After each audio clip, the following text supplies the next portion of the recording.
Let's go down to the 512 in Austin, Texas, and talk to Heather. What's up, Heather? Hello. Heyo, what's up? So my question is, should I move past my trauma to make my family more comfortable? I don't even know what your trauma is, and the answer is a backstory. Yeah. I don't know if you know what it is, but the answer to your question is no. Oh. I don't even know what happened. I don't even care what happened. Yeah. But the answer is no. Now, tell me what happened. Okay. So, my mom married my stepdad when I was in like 5th grade, I guess, and we were extremely close, me and my stepdad. And then once I hit puberty, things started to get weird. He would make comments about different things, and it kept escalating to the point where he would text me strange things. You're being very vague. Talk me through it. Yeah, so he texted me when I was 15. As a 15-year-old girl, I wanted to drive to school the next day. I didn't even have a license. So I went in my room throwing a tantrum, as teenage girls do. And he texted me and said, if you send me a video, I will let you drive to school. And I immediately was like, what are you talking about? And he said, never mind, delete this text message. Don't tell anyone. Well, I, went to my school counselor the next day. Good for you. And they called my mom in. And apparently, I don't remember any of that. Like, my brain has blocked it out. But my sisters told me that they had to sit down with him, my stepdad, and he said he was crying, and he said he would get counseling, all these different things, and he never did. And then it just, he hid video cameras, and he tried to get pictures of me from under the doors and stuff as I'm getting into the shower and different things. And so for the last, I would say 5 years, I've had zero contact with him. I wrote him a long letter and let him know, I know you did all of these things. The whole family knows you've done all these things, and you're no longer welcome at family events. And so everybody's kind of stuck with that. Everyone was fine with it. Hold on, Heather. Why isn't he in jail? I never pressed. My mom's still married to him, so it's a very complicated situation. Yeah. Well, hold on. Your feelings and your driving what happens next, that's complicated and hard. Okay. Mm-hmm. And I'll honor that to the end of time. Mm-hmm. It is not complicated because your mom chose a child molester and a sex offender over her children. That is not why it's complicated. Yeah. Okay. Mm-hmm. Yeah. You know as well as I do that going through like just that conversation that you aren't even able to remember would tell both of us that going to court and going through all the drama and getting put on the stand, all that stuff would be really, really tough. Mm-hmm. And if you choose to not go through that, that's your choice to make as the person who experienced this. Mm-hmm. But your mom made her choice. Yeah. And it disgusts me to know. I cannot even wrap my head around it. You know why? Because I got a 7-year-old little girl. Mm-hmm. And I'll burn the world down for her. Yeah. Yeah. And listen, you deserved that, and I'm sorry that happened. Yeah, my mom has her own set of issues. Like, she's an alcoholic and bipolar and all sorts of things. Heather. I know that's not an excuse. Don't care. I don't care. You deserved a mom that would fight for you to the end of time. You don't have that. Yeah. You deserved a dad that would have stuck around, and you deserved a stepdad that would honor you like his own. My biological father is in the picture. He was a truck driver, so I think that's why I clung so close to my stepdad, because it was the first time I had like a father figure consistently there every day, And my real dad had no idea any of this was going on until I was 23. I told him. Like, he had no clue. Jeez. So fast forward to July of this year, my grandmother passed away. And my mom asked if my stepdad could come to the funeral to support her. And I was, already distraught from losing my grandmother. So I told her, I don't care. I just don't want him to talk to me. I don't want him sitting next to me. But I don't care if he's there. And that went fine, surprisingly. It didn't bother me. I don't know if I was just in shock or what. So I guess the rest of the family took that as like, I'm over it, and now he can be invited to Thanksgiving and weddings and Christmas and different things like that. I honestly feel like I kind of fell for it because I was having a conversation with my husband, and we have two kids ourselves. And I was like telling him I didn't care if he was there, and he's arguing, well, our kids aren't going to be around him. And I almost felt like I was defending my stepdad because my family wants him back at these family events. And I just don't know how to handle that. Can I pretend you were like my best friend? Yeah. Or my sister? Actually, it'd be different if you were my sister. Mm-hmm. I would tell you to never go around my family ever again. Ever. Mm. And if you've ever listened to this show for any length of time, I've never said those words until just now. Yeah.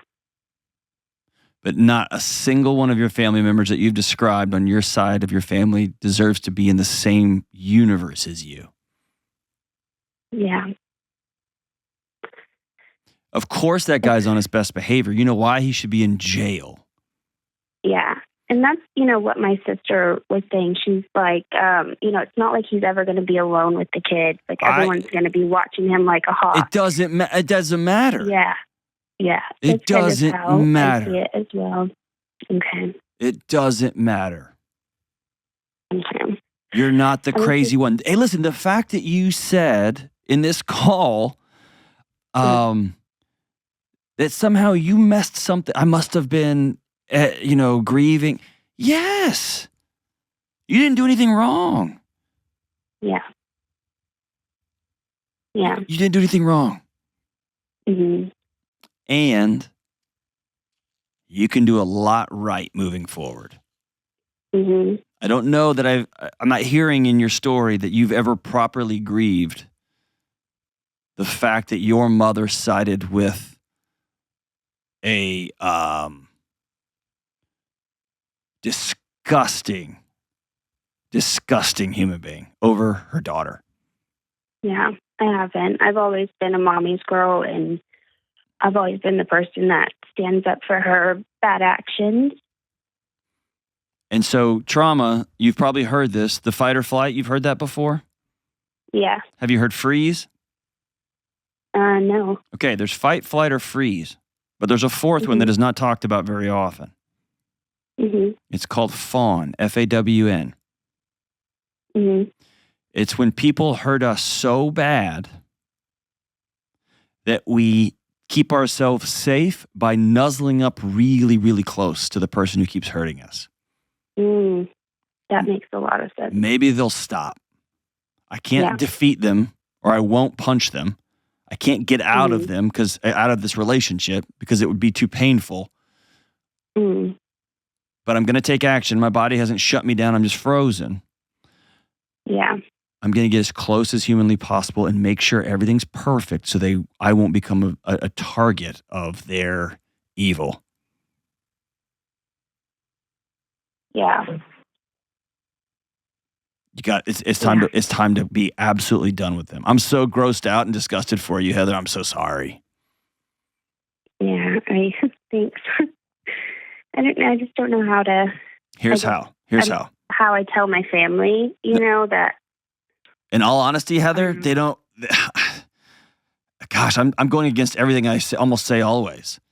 They don't get an explanation. Yeah. Here's how I would say it, and I'd be very clear. I would write a letter. Dear Mom. And if sister's involved too, whoever's saying like, well, it's going to be okay because we're going to. Yeah. One of my sisters told me that he's not a sex offender because he never physically touched me. Oh, man. Yeah. Your sister's wrong. Yeah. And so here's what the letter would say. Dear fill in the blank, and I would name them all. Mhm. For multiple years, this man took advantage of me sexually in my own home. I reported it, and the only adults that stood by me were school officials. And when it continued to happen, my body shut down because nobody was coming to help. Mm. I've been very clear over the years that this man is not welcome in my life, at family functions, family events. I mistakenly allowed him to attend a funeral in support of my mom, and suddenly that has become permission. It was seen as permission for him to show up everywhere. Mhm. As such, I will no longer be attending any and all family functions, period. I wish y'all the best. Heather. Yeah. And listen, that's it. If you are my best friend, I would tell you to block them and delete them from your phone. Yeah. They have walked away from you in a really grotesque way. Yeah. And then I want you to write a letter to 13-year-old Heather Mm. and tell her, I'm so sorry that no adult came to help you. And let 13-year-old Heather know that that crap stops with you because you're going to defend your daughters. You're going to believe your daughters. And somebody will break your daughter's heart. Somebody will hurt your daughters. That's the nature of the game. Mhm. But you will never turn your back on them like it happened to you. Yeah. Fair? Fair. Very fair. Have you talked to somebody over the years about this? I have not. It's time. Yeah. It's time. Can I tell you why? How old are your daughters? My daughter is 8, and I also have a son who's 4. Okay. Have you started getting super hyper vigilant? Very. Okay. I mean, my husband, I watch him like a hawk, and he's an angel. That's right. He would never do anything. Have you ever heard me talk about GPS pins before? I don't believe so. Okay. You ever sent somebody a location, like where are you, and you just send them a quick GPS pin? Yeah. Okay. Your body does that too. Mm. And your body put a GPS pin in men left alone with little girls Mm. because you were taken advantage of by one for a long time. Yeah. In a number of different ways, in a number of different places. Mhm. Your brain knows that when a man is around, nowhere is safe. Not even the shower, not even the bathroom, not even your bedroom, not even your phone. Yeah. And so it's indiscriminate. Every time you see a grown man with a little girl, your body sounds the alarm system. Yeah. And that's what that hypervigilance is. I'm going to tell you something really hard, okay? Okay. Most people stop the conversation here because they're so terrified of this thing called victim shaming, okay? Mhm. I'm not blaming you for one thing that happened. What happened to you was evil and wrong and hellacious, and I hate the fact that no adults came to rescue you because that was their job. Yeah. And your husband doesn't deserve to be treated like a predator in his own home. Fair? Very fair. Yes. That means it's your work to do. Mhm. And we want our daughters, mine and yours, we want them to be aware and understanding, but we don't want them to live in terror like you've had to live the last 20-something years of your life. Fair? Very fair. It's time for you to go talk to somebody. This is your work to do. Okay? Yeah. Okay. Will you commit to that? I will. You promise? Yes. You deserve to exhale for the first time in 25 years. Yeah. You deserve to sleep all night for the first time in 25 years, and you don't sleep. I know you don't. Yeah. I don't sleep. You know why? Because your body would be failing you if it let you sleep because there's a man in the house with a young girl. Yeah. Right? Mhm. And it's time for you to let that 13-year-old girl go be a knuckleheaded 13-year-old girl. Let her go be 15 and throw temper tantrums in her room. Right. Right? Yeah. Yeah, for sure. And let's let your husband have deep, really close connected relationship with his young daughter. Mm-hmm. They both desperately need that. Yeah. Right? Yes. Okay. What you're doing, you are changing your family tree and you're cutting ties with evil. Yeah.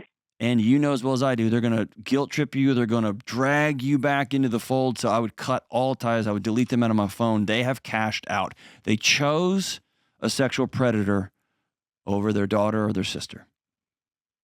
And if I were you, I would spend weeks weeping over that, like devastated. And then we're going to figure out what comes next. Because that's the world, that's the cards you were dealt, unfortunately. Yeah. Fair? Very fair. Thank you so much for all of your advice. No, thank you for being honest. And your question as we started this thing, do I need to cash out? I'm having to take a deep breath. Hold on.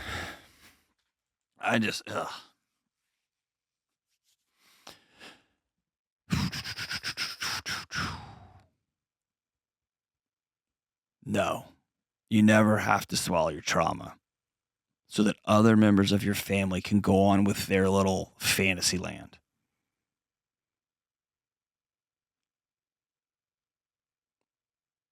If an adult chooses to stay with somebody who hits you, who leaves you, who sexually abuses you, and that person's your mom, and that person's your husband, or that person's your dad, they're out.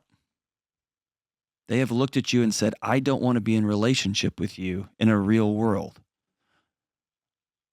I'm choosing evil over you. And they're going to try to make it your fault. Walk away.